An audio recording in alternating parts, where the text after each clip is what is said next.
So, I was here, I think, something like 5 years old, or a bit shorter because I'm really short.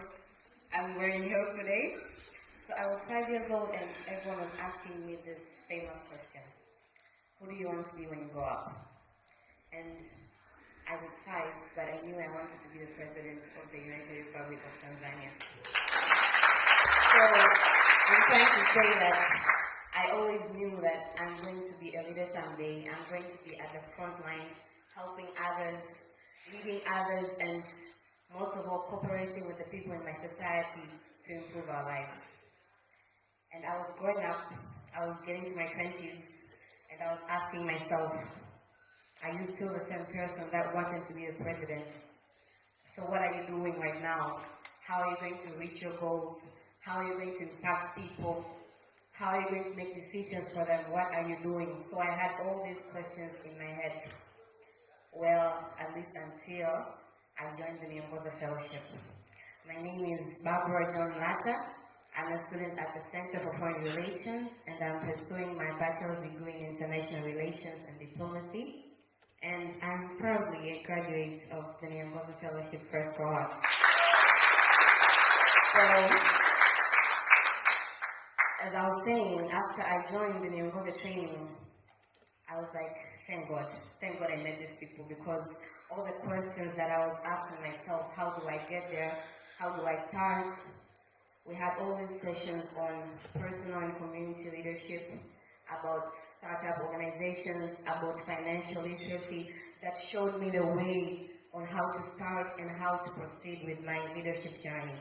So I'd like to mention a few of my achievements as a Niongoze fellow, and I could say in the beginning of this year, in March, I launched an online dialogue, which is called Mini Kijana. It's for youth.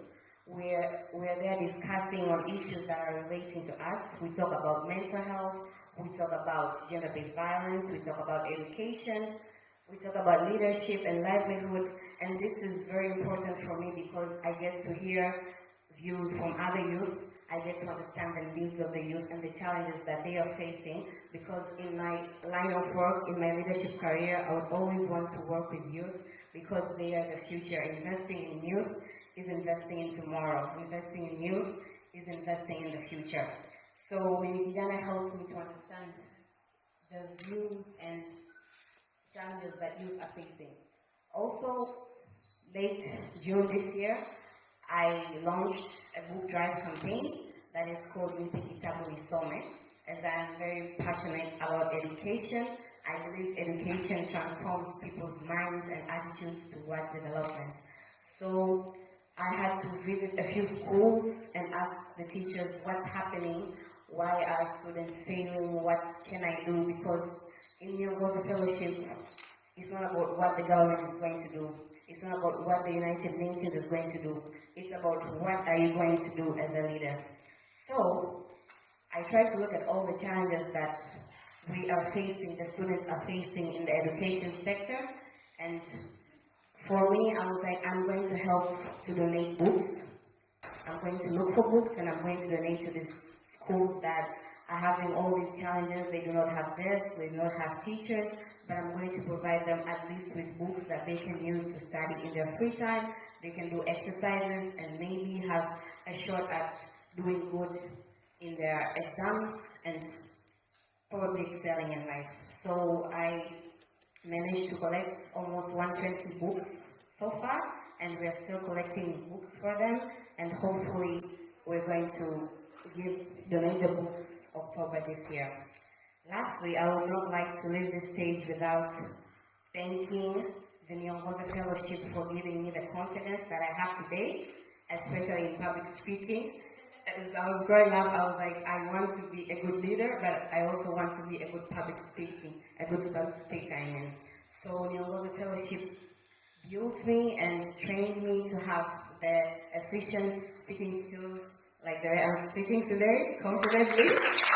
Yes, so I've also managed to get invited to train my fellow youths. I have recently been invited to train youth in Vijana na Fursa project by Youth Investor Association, whereby I trained almost 50 youth on personal and community leadership, and I used the skills and knowledge from the Niongoze fellowship.